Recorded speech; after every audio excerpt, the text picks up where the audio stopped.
नमस्कार। मेरा नाम भाऊ तोरसेकर। आप देख रहे हैं प्रतिवाद। दोस्तों, ये सब जो कुछ चल रहा है आजकल, इसके बीच एक अजीब खबर है। और खबर वैसी मानो तो बिल्कुल पुरानी और बासी है, कोई बड़ी खबर नहीं है। 13 साल पुरानी एक घटना है और उस घटना के आधार पर यह खबर आई है। 13 साल पहले, यानी 2013 में गोवा में एक घटना हुई थी। तहलका नाम का एक अखबार था जिसके संपादक मालिक तरुण तेजपाल नाम के बड़े इन्वेस्टिगेटिव पत्रकार वगैरह थे, जिन्होंने बड़े बड़े धमाके किए थे खबरों के।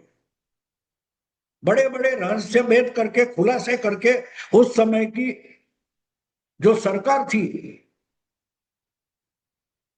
उसको परेशान करके रखा था, और पर्टिकुलरली बीजेपी को परेशान करके रखा था। आपको याद होगा, कांग्रेस के बीजेपी के बंगारू लक्ष्मण नाम के शायद बीजेपी के राष्ट्रीय अध्यक्ष हुआ करते थे।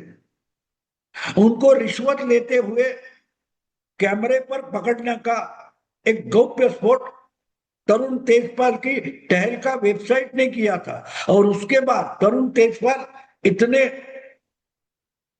जगमग यानी फोकस में आ गए कि हर जगह तरुण तेजपाल और उनकी खुलासे करने वाली इन्वेस्टिगेटिव जर्नलिज्म की चर्चा हो रही थी। बंगारू लक्ष्मण बीजेपी के मंत्री भी थे, और शायद मंत्री शायद थे, लेकिन वो बीजेपी के राष्ट्रीय अध्यक्ष थे।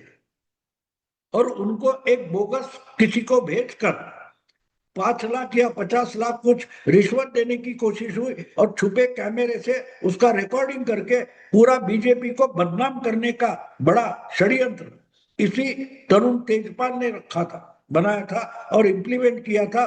और उसके बाद वाजपेयी को भी झुकना पड़ा था। जॉर्ज फर्नांडिस बदनाम हुए थे,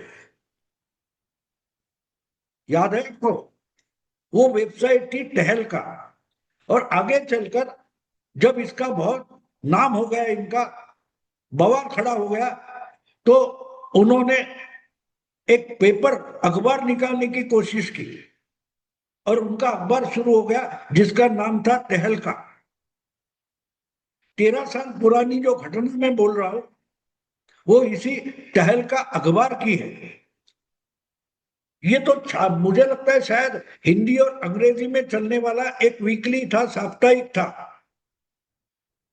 लेकिन जिस ढंग की संगति में तरुण तेजपाल रहते थे, उनको पैसे की कोई चिंता नहीं थी। अखबार से इनकम वगैरह पैसा कमाने की जरूरत नहीं थी। बीजेपी के खिलाफ राजनीति करने के लिए जो मीडिया का इस्तेमाल करना था, इसके लिए तरुण तेजपाल को ट्रक लोड से पैसा देने वाले लोग थे। मुझे, अगर मेरी याददाश्त गलत नहीं है, तो उस वक्त नामचीन वकील जो है कपिल सिब्बल, इन्होंने 1 करोड़ का डोनेशन तहलका को दिया था एक अखबार शुरू करने के लिए, तरुण तेजपाल का। और ऐसे तरुण तेजपाल, उनका अखबार कितना चलता था, कितने लोग पढ़ते थे मुझे मालूम नहीं, लेकिन चर्चा में बहुत रहता था। किसी ना किसी के खिलाफ बड़े बड़े खुलासे करना, आरोप करना, भ्रष्टाचार के आरोप करना, इसके लिए ही तहलका बड़ा मशहूर था। और यहां तक कि गोवा जैसे महंगे शहर में विदेश से मेहमानों को बुलाकर तहलका के नाम से कॉन्क्लेव वगैरह चलाते थे। नीरो नाम के कोई हॉलीवुड के बड़े स्टार हैं, फ्रैंक डी नीरो या क्या, मुझे नाम बिल्कुल सही नाम याद नहीं है, लेकिन नीरो इनका नाम है, जो हॉलीवुड के बड़े स्टार थे। इनको भी अमेरिका से गोवा में लाकर अपनी कॉन्क्लेव में इन्होंने इंक्लूड किया था, उसका सहभाग लिया था। उसमें कितना खर्चा होता होगा कल्पना करो। ऐसे लोग कोई फ्री नहीं आते। बॉलीवुड हो या हॉलीवुड हो, वहां के स्टार जो होते हैं वो किसी भी समारोह में हिस्सा लेते हैं तो बड़ी तगड़ी फीस लेते हैं। ऐसे किसी नामवंत को अगर तरुण तेजपाल बुला सकता था तो उसके पैसे पैसे की ताकत, उसके पीछे पैसे की ताकत कितनी होगी आप समझ सकते हो।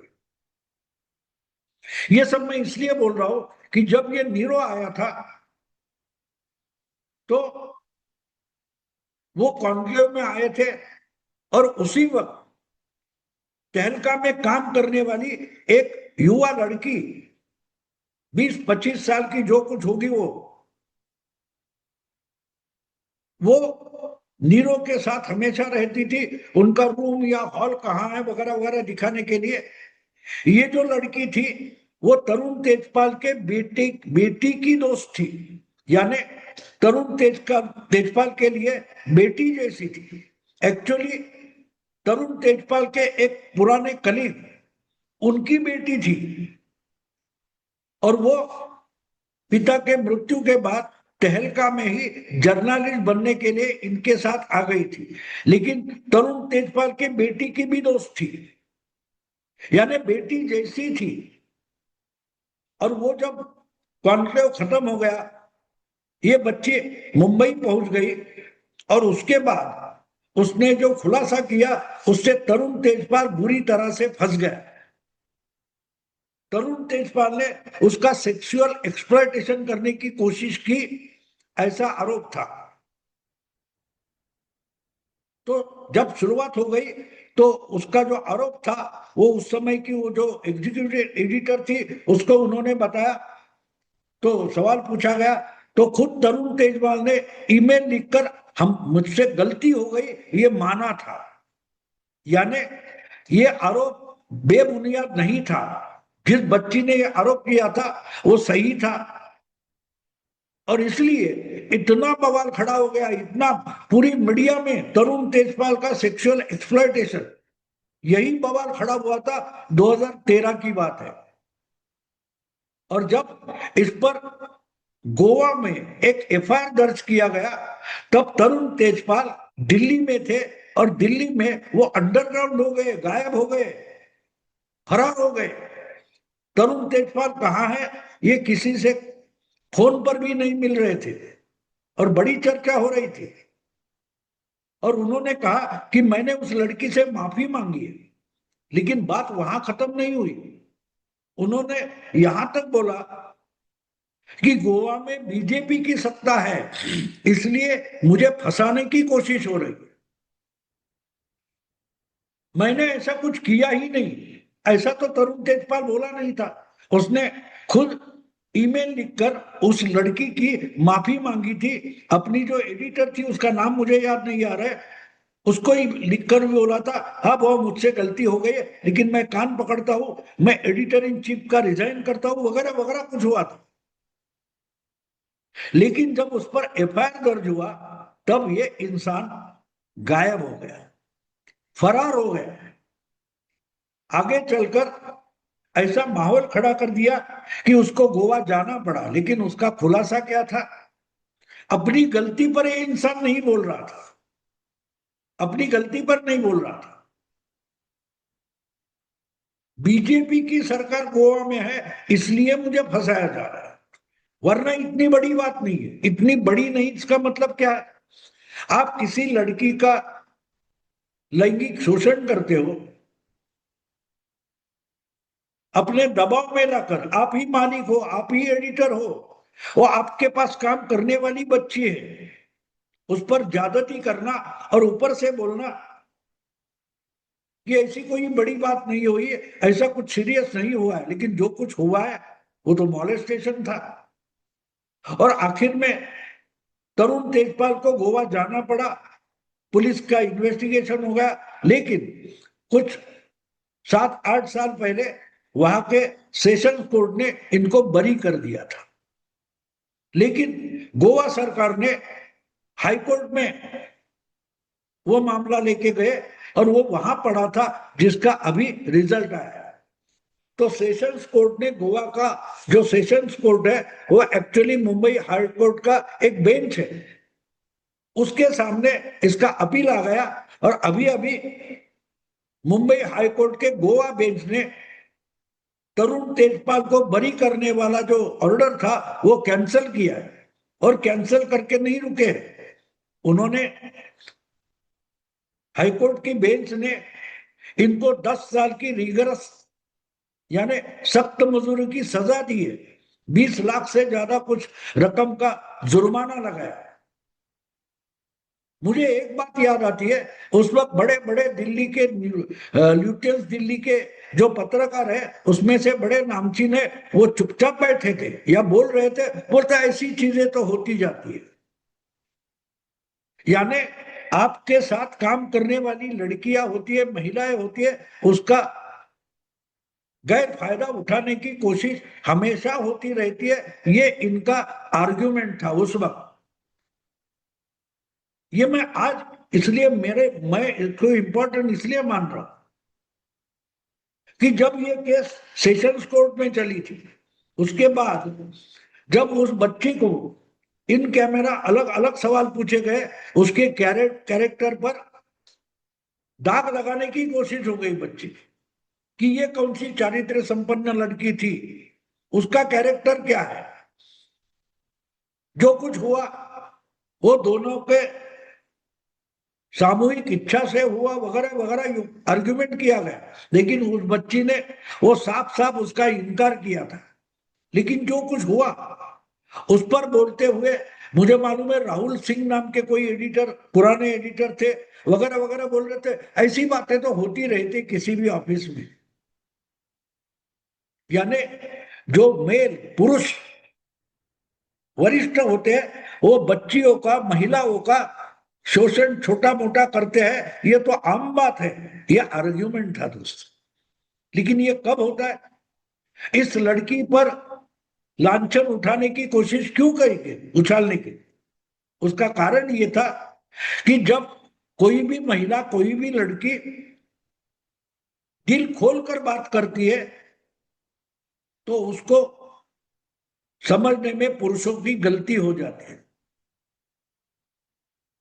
गलती हो जाती है। लेकिन गलती होने के बावजूद अगर वो महिला या लड़की अगर आपको रोकने की कोशिश कर रही है तो आपको रुकना चाहिए। इसलिए जो अभी अभी हुआ है उसमें बोला है कि ना मीन्स ना, ये समझ में आना चाहिए। ठीक है, आपकी गलतफहमी हो गई कि वो लड़की आपको सम्मति से साथ कुछ शरीर संबंध करने के लिए सूचित कर रही है, ऐसा आपको लग रहा है, लेकिन असलियत नहीं होगी तो वो महिला या लड़की आपको रोकने की कोशिश करती।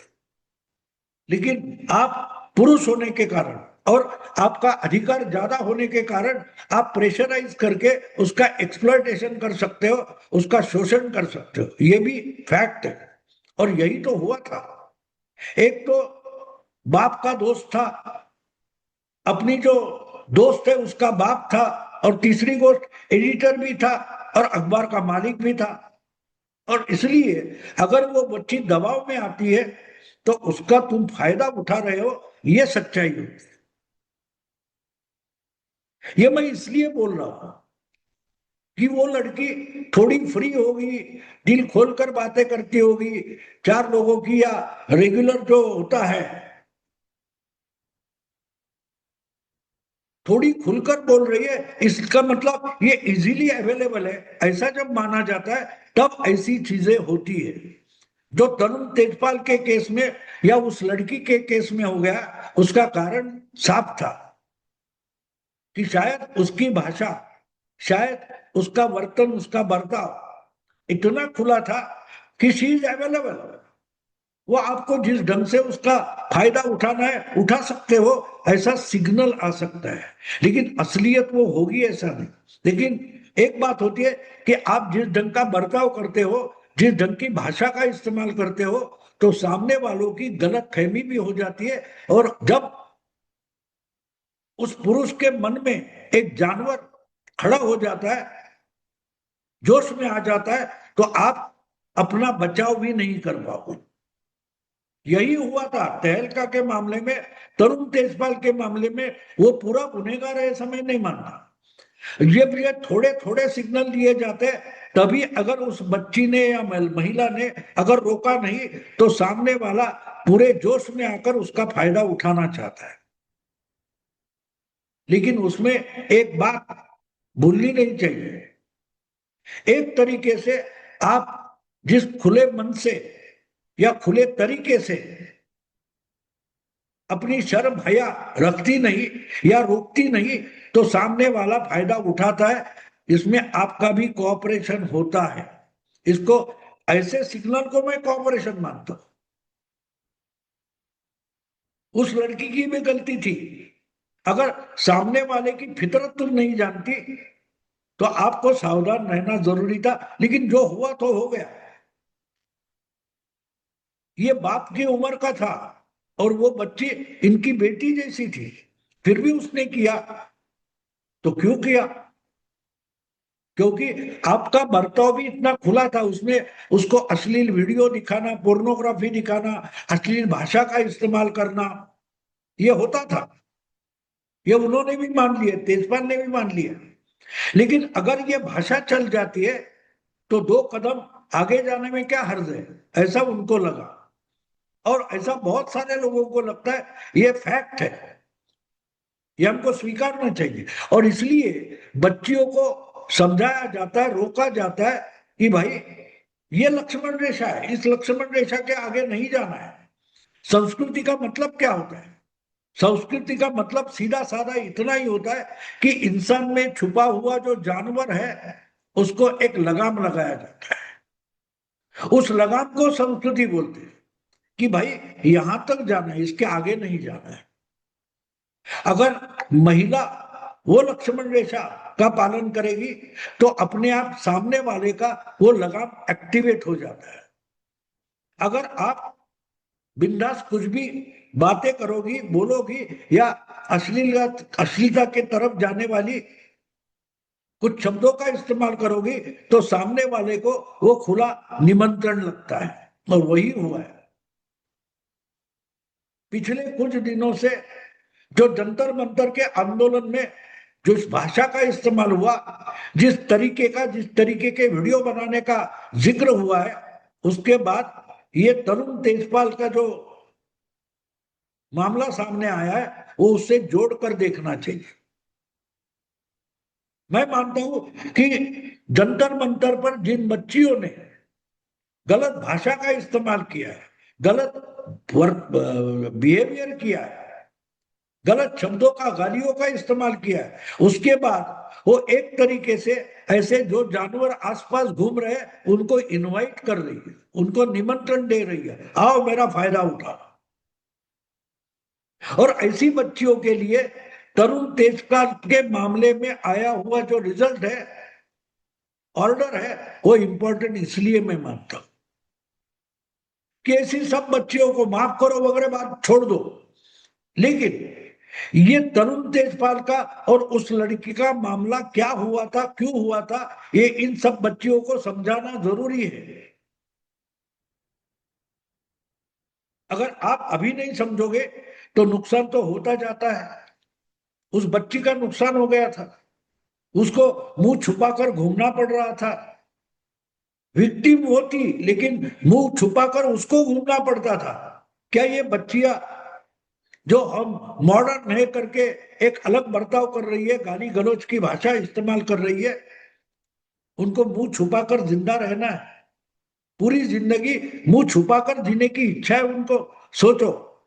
मैं मानता हूं कि जो कुछ पिछले 2 हफ्तों में, 3 हफ्तों में जंतर मंतर पर हुआ, उसके बाद तरुण तेजपाल का जो ऑर्डर आया है वो मैं मानता हूं कि ऐसे हर मॉडर्न बच्ची के लिए सबसे बड़ा सबक है, अगर सीखना है तो।